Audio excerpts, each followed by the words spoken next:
So here we are in the car. We just did the calibration and we're going to check so that everything works. You can see on the bottom left corner you have the indicator of your wheel and your pedals and the throttle and stuff. And now when you're sitting in the pits, you will have the brake applied and touch down and stuff. So when you click in the first gear on your pedals, it will turn up showing here first gear, and then you get going. And it takes a while to get used to this car, and it's a new game, so I recommend don't rush it, take your time.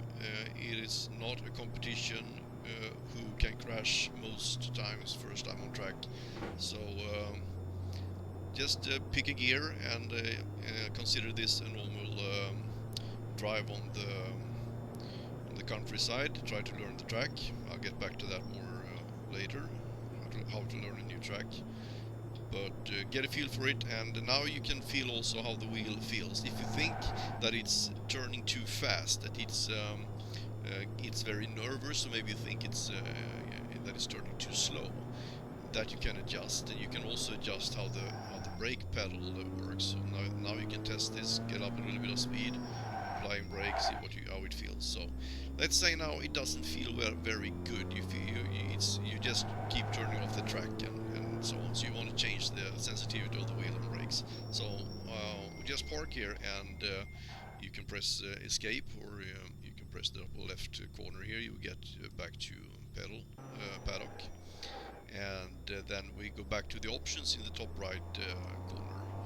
So now we see here the steering settings and brake settings that I talked about in the last video. And to change this the sensitivity of the wheel, you turn your physical wheel 90 degrees to the left, like this, and you will see here the little animated wheel on your screen also is turning 90 degrees to the left.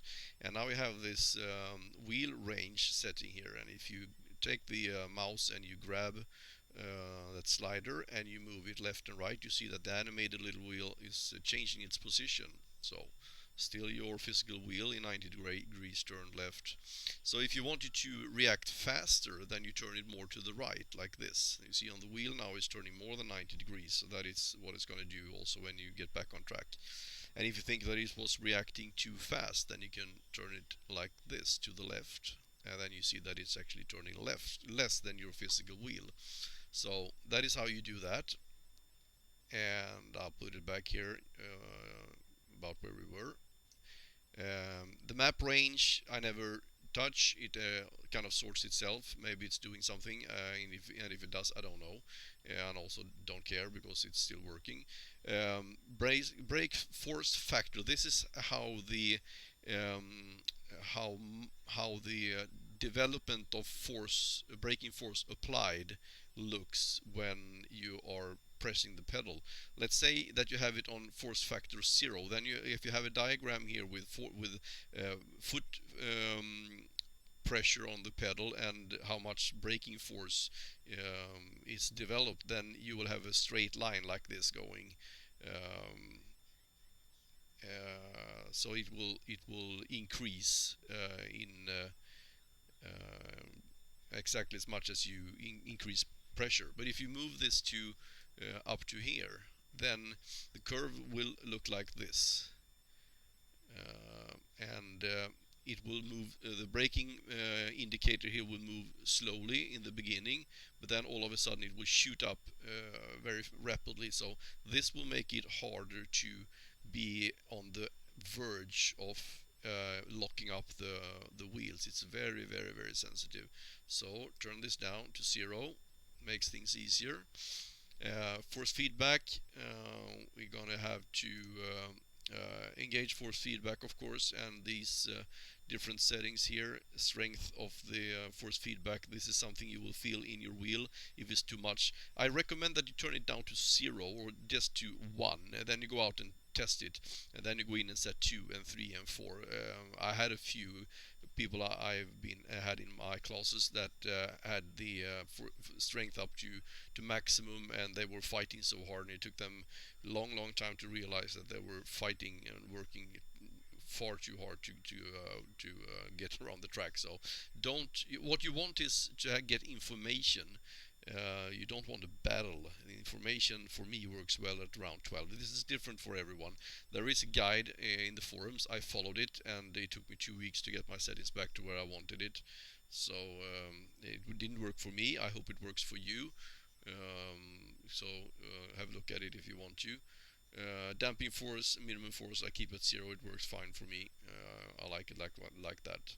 So touch or mouse driving is for using the mouse or touch screen.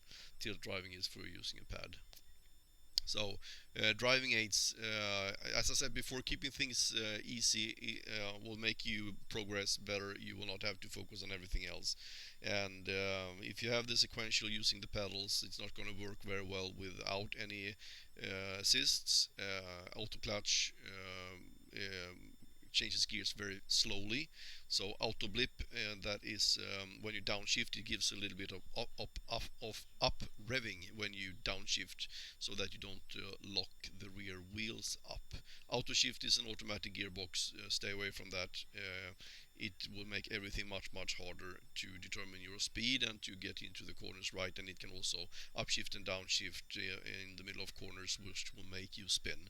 So go for the auto blip. It will make things easier. If you want to develop this parts later, do that when you are approaching really good lap times. For now, keeps things simple. Driving line is a painted line in the middle of the track. I recommend you don't use it. I will show you why later. I think it takes longer to learn the track if you use a driving line, because you stop thinking, just follow the line. Brake assist is like an ABS. Don't use it. It's not very good. Throttle assist is like a traction control. Don't use it. You will lose time. Better to learn to drive the car properly. I have Fanatec gear, so I use settings for Fanatec. G27 is the same as G25, I guess. The controls you want to show here is optional, so use that. And okay, so you've done some changes of sensitivity, and you're done, and you go out and try it again. So we're gonna look into how to learn a new track, and that is up next. Come to the next video. Thanks for watching.